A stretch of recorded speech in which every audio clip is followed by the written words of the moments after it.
At Stoneman Douglas High School, kids running and jumping the fence. So I immediately got my stuff, got into my car, and drove as fast as I could to Stoneman Douglas High School. And I found out a few minutes later from Alyssa's best friend that Alyssa was shot.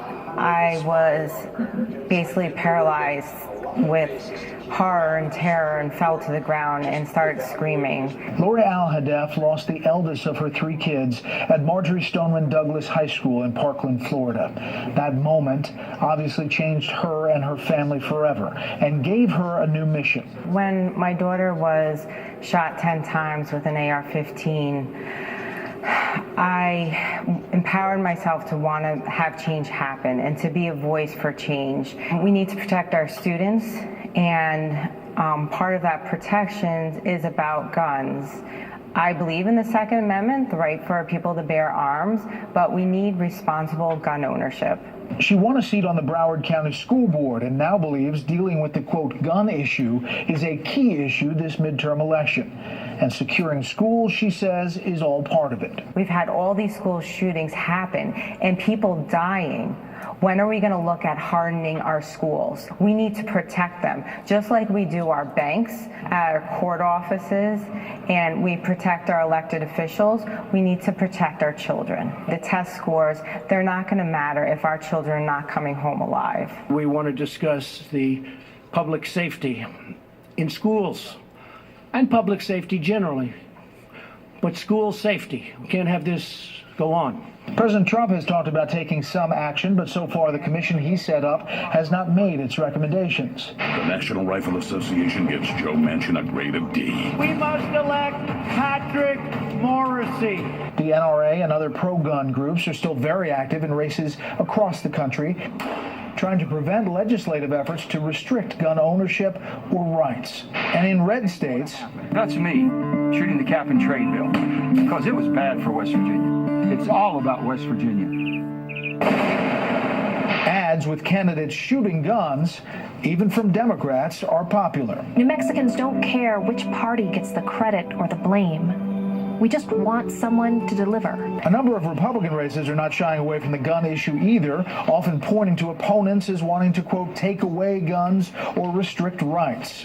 Georgians are sick and tired of these politically correct liberals like Stacey Abrams who are offended and outraged by our faith, our guns, and our big trucks. The truth is, Americans are substantially cool with the Second Amendment. They're substantially cool with gun rights. There's at least plurality support for some restrictions, modifications, and there's a lot of support for things like more comprehensive background checks.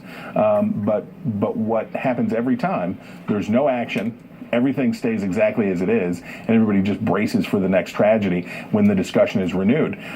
Because if we're going to be totally honest about this for our country, it's something everybody wishes would end. If there's a state where gun control will be a big issue, it's Florida. The shooting in Parkland changed a lot of the political equation in the state, and you have a governor's race in Florida where you have a Democratic nominee, and Andrew Gillum, who's running on a very strong gun control message, and a very conservative Republican in Ron DeSantis, who is strongly supported by the National Rifle Association.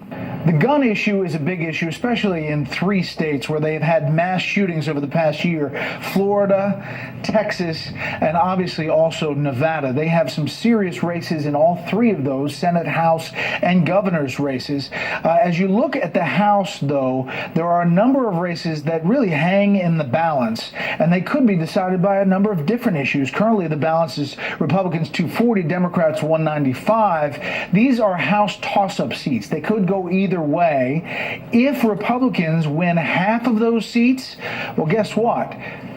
They hold on to the majority, 218 to 217. However, if Democrats pick up 53% of these seats, it flips, 218 to 217, and it's House Speaker Nancy Pelosi. In Florida, Republican Governor and Senate candidate Rick Scott is walking a line on this issue against Democrat incumbent Bill Nelson after all the shootings in their state recently. I think we all have to stop and say to ourselves, we're fed up. We're fed up with not having a conversation about the reason this is happening. There's a reason why young men have changed. Something's changed.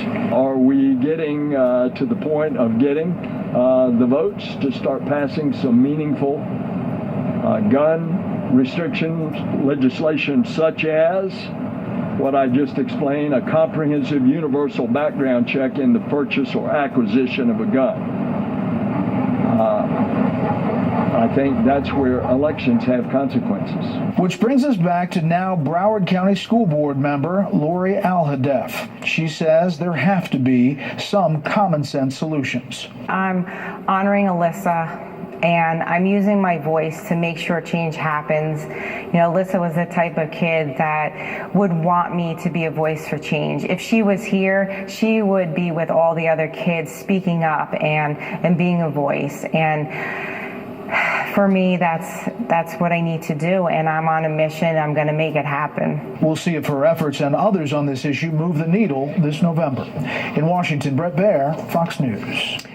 Next up, our panel looks ahead to the final confirmation vote for Brett Kavanaugh tomorrow and the long-term impact on Congress and the courts.